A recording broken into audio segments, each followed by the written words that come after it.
We have come to Burgundy, and we've received an invitation that you can only dream of. We are spending a week rehearsing and performing at one of the last remaining chateaux of the Dukes of Burgundy, who were the patrons of the music that we sing. This castle in particular was the country estate of Philippe le Hardi, the first Duke of Burgundy.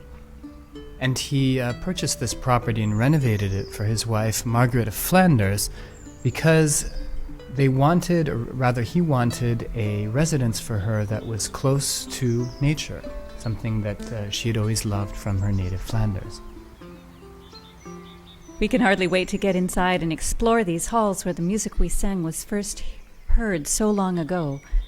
I mean, what will it sound like? So the first thing we see upon coming through the massive gatehouse is the inner courtyard, which is huge and bright, and it's surrounded, or rather at that time was surrounded on all sides by buildings, so it was really an enclosed courtyard. And the part that you see at the left was much higher than it is now. It held the grand reception hall. It was attached to the front gatehouse, and it was approximately as large as the part on the right that you see. And in addition to the banqueting hall, which would have been quite opulent, of course it has quite the cave Underneath. where wine was produced at Germolles and made for easy access when they were giving banquets. On the other side of the gatehouse, you have this wonderful chapel that was built. It was actually two chapels, one on top of the other. The small one above was the private chapel for Philippe and Marguerite, and it was just large enough for the two of them and their priest. The one below was for the household at large. And when they weren't there, that wasn't so many people, but when they were there, it was well over 100, possibly several hundred. The other interesting thing about this chapel was that it was in the main defensive position, or one of them anyway, and so it actually had arrow slits and special platforms that they could erect it in haste if they needed to.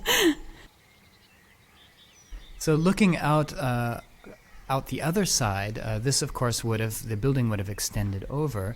We see where the moat would have been, and looking out into the gardens. Mm-hmm.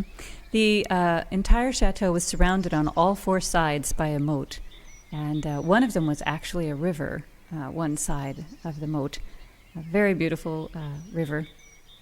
And all this water was one of the principal reasons that Philippe le Hardi chose this chateau to purchase and expand so thoroughly. Exactly, both for the flowers and for the animal husbandry, things we'll get into in a little bit, but also the water that we drank during this week that we were at the Chateau de Germolles was among the best water that we've ever tasted.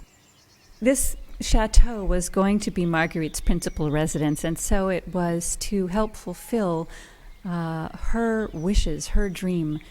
She very much wanted to create a palace that was close to nature and that was very much engaged with husbandry of animals and flowers.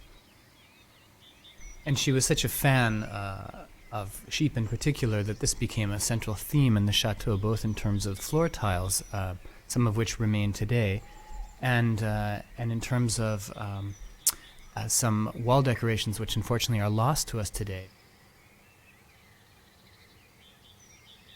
And here is one of the rose gardens. The family is slowly bringing back these gorgeous gardens. She had the intention of growing and selling her roses just as she wished to husband the sheep. She brought the roses inside with her just as she did the sheep, and so they are on the tiles of the floor and in the hallways. They have uncovered just a few, and it's really very exciting to find them still there. These roses are actually in the upper hallway of the chateau, the part that we have that is still as high as it originally would have been. This hallway has just beautiful light coming through the windows. And the rooms here, actually the hallway wouldn't have been here at all. The rooms would have extended all the way across from one side of the building to the other and would have been filled with this wonderful light. And this second floor is actually where the Duke and the Duchess had their chambers. It was the princely floor. Interestingly enough, this chateau, which is so well known today for its medieval importance, was of course renovated as many of these fine medieval chateaux were in the 18th and 19th centuries. And so particularly on the first floor, you also have some wonderful examples of 19th century decor and wood paneling and things like that. And one of the big issues in a place like Germolles is to what extent do you leave it the way it is as a fine example, a fine historical example of 19th century decor, or to what degree do you have a sort of mandate to dig deeper, to take off that beautiful wood paneling and reveal what may be underneath. And in some cases, luckily, that actually happened, and it revealed something that was quite extraordinary.